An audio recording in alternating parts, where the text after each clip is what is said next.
you ask a disagreeable person what he wants, say, or she wants, they'll tell you right away. They know. It's like, this is what I want, and this is how I'm going to get it. But agreeable people, especially if they're really agreeable, are so agreeable that they often don't even know what they want, because they're so accustomed to living for other people and to finding out what other people want and to trying to make them comfortable and so forth, that it's harder for them to find a sense of their own desires as they move through life. And that's not, look, there's situations where that's advantageous, but it's certainly not advantageous if you're going to try to forge yourself a career. That just doesn't work at all. And so even though on average men and women aren't that much different in terms of their levels of agreeableness by the group, if you go out and you look at the extremes, they're very different. So all of the most agreeable people are women, and all of the most disagreeable people are men. And the thing is, the extremes are often what matter rather than what's in the middle. And so one of the ways that's reflected in society, by the way, is there's way more men in prison. And the best personality predictor of being imprisoned is to be low in agreeableness. It makes you callous. Now you may think, well, what's the opposite of compassion and politeness? And the answer to that is, I think it's best sort of conceptualized as a trading game. So let's say that we're going to play repeated trading games. And if you're very agreeable, then you're going to bargain harder on my behalf than you're going to bargain on your own behalf. Whereas if you're very disagreeable, you're going to do the reverse. You're going to think, I'm in this trading game for me, and you're going to take care of your own interests. Where an agreeable person is going to say, no, at best, at worst, this has to be 50-50, but I'd like to help you every way I can. One of the things you have to be careful of if you're agreeable is not to be exploited, because you'll line up to be exploited. And I think the reason for that is because you're wired to be exploited by infants.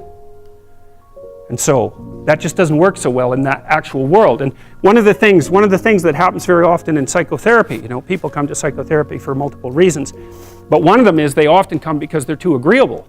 And so what they get is so-called assertiveness training, although it's not exactly assertiveness that's being trained. What it is the ability to learn how to negotiate on your own behalf.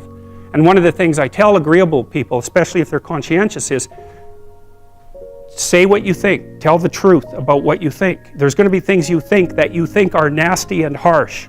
And they probably are nasty and harsh, but they're also probably true. And you need to bring those up to the forefront and deliver the message. And it's not straightforward at all, because agreeable people do not like conflict.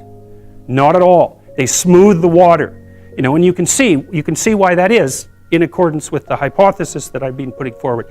You don't want conflict around infants. It's too damn dangerous. You don't want fights to break out. You don't want anything to disturb the relative peace. And if you're also more prone to being hurt physically and perhaps emotionally, you also may be loath to engage in the kind of high intensity conflict that will solve problems in the short term, because it takes a lot of conflict to solve problems in the short term. And if that can spiral up to where it's dangerous, which it can if it gets uncontrolled, it might be safer in the short term to keep the waters smooth and to not delve into those situations where conflict emerges. The problem with that is it's not a very good medium to long-term strategy, right? Because lots of times there are things you have to talk about because they're not going to go away. And the advantage to having a well-socialized disagreeable person is that they really don't let much get in their way. So if you can get a kid who's disagreeable socialized, that person can be quite the creature, because they're very forward moving in their nature and very difficult to stop. But if you don't get them successfully domesticated, tamed, roughly speaking, by the time they're 4, their peers reject them. And that's a big problem, because your job as a parent is to make your child socially desirable by the age of 4. Like you want to burn that into your brain, because people don't know that. That's your job. And here's why. It's easy if you think about it carefully. So you imagine you've got a 3-year-old child, so sort of halfway through that initial period of socialization, and you take that child out in public. Okay, what do you want for the child? Who cares about you? What do you want for the child?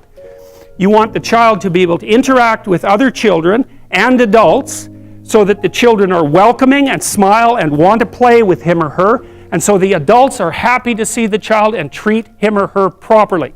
And if your child's a horrible little monster because you're afraid of disciplining them or you don't know how to do that properly, then what they're going to do is they're going to experience nothing but rejection from other children, and false smiles from other parents and adults. And so then you're throwing the child out there into a world where every single face that they see is either hostile or lying. And that's not something that's going to be particularly conducive to the mental health or the well-being of your child.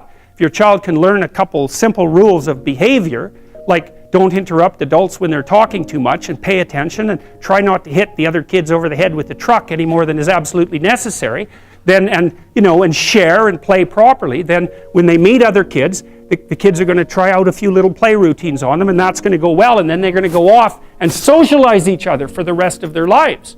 Because that's what happens, is that from 4 years old onwards, the primary socialization with children takes place among other children. And so if the kids don't get in on that early, they don't move into that developmental spiral upwards and they're left behind. And you can imagine how terrible that is, because a 4-year-old will not play with another 4-year-old who's 2. But a 5-year-old certainly will not play with a 5-year-old who's 2, right? Because the gap is just starting to get unbelievably large. And so the kids start out behind, and then the peers leave them behind, and then those kids are alienated and outside the peer group for the rest of their life. Well, those are the ones that grow up to be long-term antisocial, right? They're already aggressive. It doesn't dip down. Now, what happens to normal boys, roughly speaking? Imagine the aggressive 2-year-old types. They get socialized, so their level of aggression goes down, and then they hit puberty and testosterone kicks in, and bang, levels of aggression go back up. And so that's why males are criminals between the ages roughly of 16 and about 25. So, and it matches the creativity curve, by the way. It's so cool. If you look at the spike of creativity among men, 16 to 25, and it starts to go down, criminality matches that absolutely perfectly. So that's quite cool. So, and the testosterone levels raise the average level of aggression among men. It's more dominance than aggression, actually, and testosterone is by no means all bad. And then it starts to decrease at about age 25 or 26, which is usually when men stop staying up late at night, stop drinking as much, develop a full-time career, and take on the burdens and responsibilities and opportunities that are associated with a long-term partner and family. And so, well, so that's the development of what I would call predatory aggression, because I also think that the agreeableness distribution is probably something like predatory aggression versus maternal sympathy. It's something like that. So if you look at other mammals that are predators, because we're predators as well as prey animals, if you look at other animals like bears, the male bear has absolutely nothing to do with the raising of the infants. In fact, the female bears will keep the male the hell away because he's likely to kill the infants and maybe even to eat them. So there's no maternality at all in solitary male mammalian predators. It's really useful to investigate the viewpoints of people who have opposing views to yours. Because they'll tell you things, not only will they tell you things you don't know, they'll also tell you how to see the world in ways that you don't see it. And they'll also have skills that you don't have, that you could develop. So for example, if you're an introverted person, it's very useful to watch an extroverted person, because the extroverted person has ways of being in the social world that aren't natural to you, that you can use to improve your toolkit. And if you're disagreeable, one of the best things to do with disagreeable people, especially if that's alienating them from other people, for example, because it can, people treat you like you're a selfish, arrogant son of a, maybe that's because you are. It's like, okay, so what do you do about that? One of the most promising treatments, let's say, for that is get the person to do something for someone else once a day, just as a practice, and learn how to do it. Maybe you can wake the circuit up, if you think that it's lying dormant in you, which is probably right. I think we have a very wide range of propensities within us. Some are switched on, genetic propensities. Some are switched on, but I think that if you put yourself in the right situation or walk yourself through the right exercises, you can switch some of these other things on as well. But it takes work and dedication and discipline. I would say, generally speaking, if you want to adapt yourself properly to life, you should find a niche in the environment that corresponds with your temperament. Right? You shouldn't work at cross purposes to your temperament because it's just too damn difficult. But having done that, then you should work on developing the skills and viewpoints that exist in the space opposite to your personality, because that's where you're fundamentally underdeveloped. And that way I think you can extend out your temperamental capability across a wider range. And to me that's roughly equivalent as bringing a richer toolkit to each situation. You know, so if you're hyper extroverted, you should probably learn to shut up at parties now and then and listen just to see what's going on, to see if you can manage it, you know. And if you're introverted, well, then you should learn how to speak in public and to learn how to go to parties without hiding in the corner and saying nothing to anyone. You know, and if you're agreeable, then you need to learn how to be disagreeable so people can't push you around. And if you're disagreeable, you need to learn how to be agreeable so that you're not an evil son of a bitch.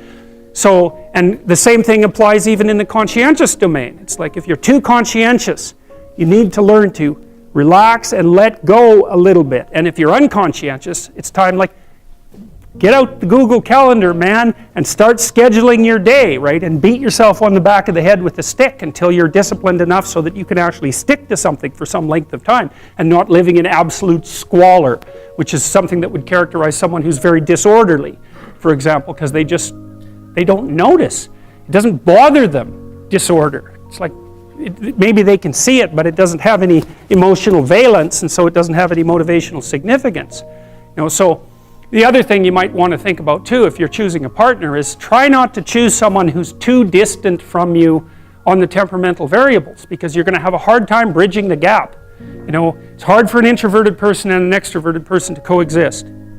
And it's really hard for an orderly person and a disorderly person to coexist, because they will drive each other nuts. Why don't you pick up? Why are you so obsessed by it?